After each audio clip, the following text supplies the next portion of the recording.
បើលោកជាប្តីល្អហើយចង់រក្សាគ្រួសារឲ្យកក់ក្ដៅស្វាមីភរិយាស្រឡាញ់គ្នាយូរអង្វែងមានរឿងសំខាន់មួយចំនួនដែលគួរអនុវត្តដូចទៅ 1. ចេះស្ដាប់ដោយអត់ធ្មត់ប្រពន្ធច្រើនតែមិនត្រូវការតែដំណោះស្រាយនោះទេតែនាងចង់បានការយល់ចិត្តពេលនាងនិយាយលោកគួរបិទទូរស័ព្ទមើលមុខនាងហើយស្ដាប់ដោយអំណត់សូម្បីតែរឿងតូចតាច 2. ជួយការងារផ្ទះដោយស្ម័គ្រចិត្តកុំទុកឲ្យប្រពន្ធទទួលខុសត្រូវតែម្នាក់ឯងចូលរួមបោសសម្អាតលាងចានបោកគក់ឬមើលកូនជាពិសេសពេលនាងអស់កម្លាំងការធ្វើដោយស្ម័គ្រចិត្តនេះជាភាសាស្នេហាដ៏មានអានុភាព 3. ឲ្យតម្លៃលើគំនិតនាងកុំសម្រេចចិត្តរឿងធំតែម្នាក់ឯងដូចជាការចំណាយប្រាក់ការទិញផ្ទះឬការចិញ្ចឹមកូនគួរពិភាក្សាជាមួយនាងហើយគោរពទស្សនៈរបស់នាងនេះបញ្ជាក់ថាលោកមើលឃើញនាងជាដៃគូមិនមែនជាអ្នកក្រោមបង្គាប់ទេ 4. បង្ហាញក្តីស្រឡាញ់ជារៀងរាល់ថ្ងៃ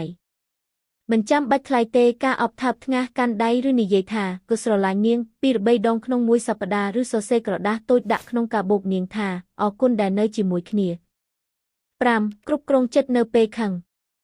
នៅពេលមានជម្លោះកុំស្រែកកុំជេរកុំប្រើកណ្ដាប់ដៃឬបំបាក់របស់របរបើខឹងខ្លាំងគួរនិយាយថាយើងសុំឈប់សិនរួចយើងនិយាយគ្នាពេលស្ងប់ស្ងាត់គេរួចដើរចេញទៅដកដង្ហើមធំឬទៅដើរលេងមួយផ្លែត 5. ស្មោះត្រង់និងជាទីពឹងស្មោះត្រង់ទាំងកាយទាំងចិត្តនិងសូម្បីតែលើបណ្ដាញសង្គមគុំលាក់រឿងហិរញ្ញវត្ថុឬទំនាក់ទំនងក្រៅផ្លូវការត្រូវជាមនុស្សដែលនាងអាចទុកចិត្តបាន 100 7. ខិតខំរក្សាសន្ទុះស្នេហាកុំឲ្យអាពាហ៍ពិពាហ៍ធុញទ្រាន់ម្ដងម្កាលគួរនាំប្រពន្ធចេញទៅដើរលេងញ៉ាំអាហារពន្លឺថ្ងៃឬធ្វើអ្វីដែលនាងចូលចិត្តដូចពេលនៅស្រឡាញ់គ្នាដំបូង 8. ទទួលស្គាល់កំហុសនិងសុំទោសដោយស្មោះបើលោកធ្វើខុសកុំប្រកែកកុំបន្ទោសនាងវិញចេះនិយាយថាក៏ខុសហើយគេនឹងគឺសុំទោសក៏ដោយស្មោះបរោះខ្លាំងពិតមិនមែនជាអ្នកមិនចេះខុសទេតែជាអ្នកចេះកែខ្លួនវិញ 9. កសាងអនាគតជាមួយគ្នា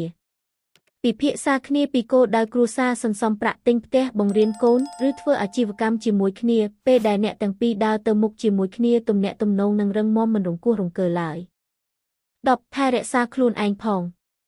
ប្តីល្អមិនមែនតែត្រូវថែនាងប៉ុណ្ណោះទេគឺត្រូវថែខ្លួនឯងផងមើលថែសុខភាពស្លៀកពាក់ស្អាតស្អំមានអនាម័យល្អនិងពេលខ្លះធ្វើខ្លួនឲ្យតាក់ទាញពេលលោកឲ្យតម្លៃខ្លួនឯងនាងក៏នឹងឲ្យតម្លៃលោកដែរ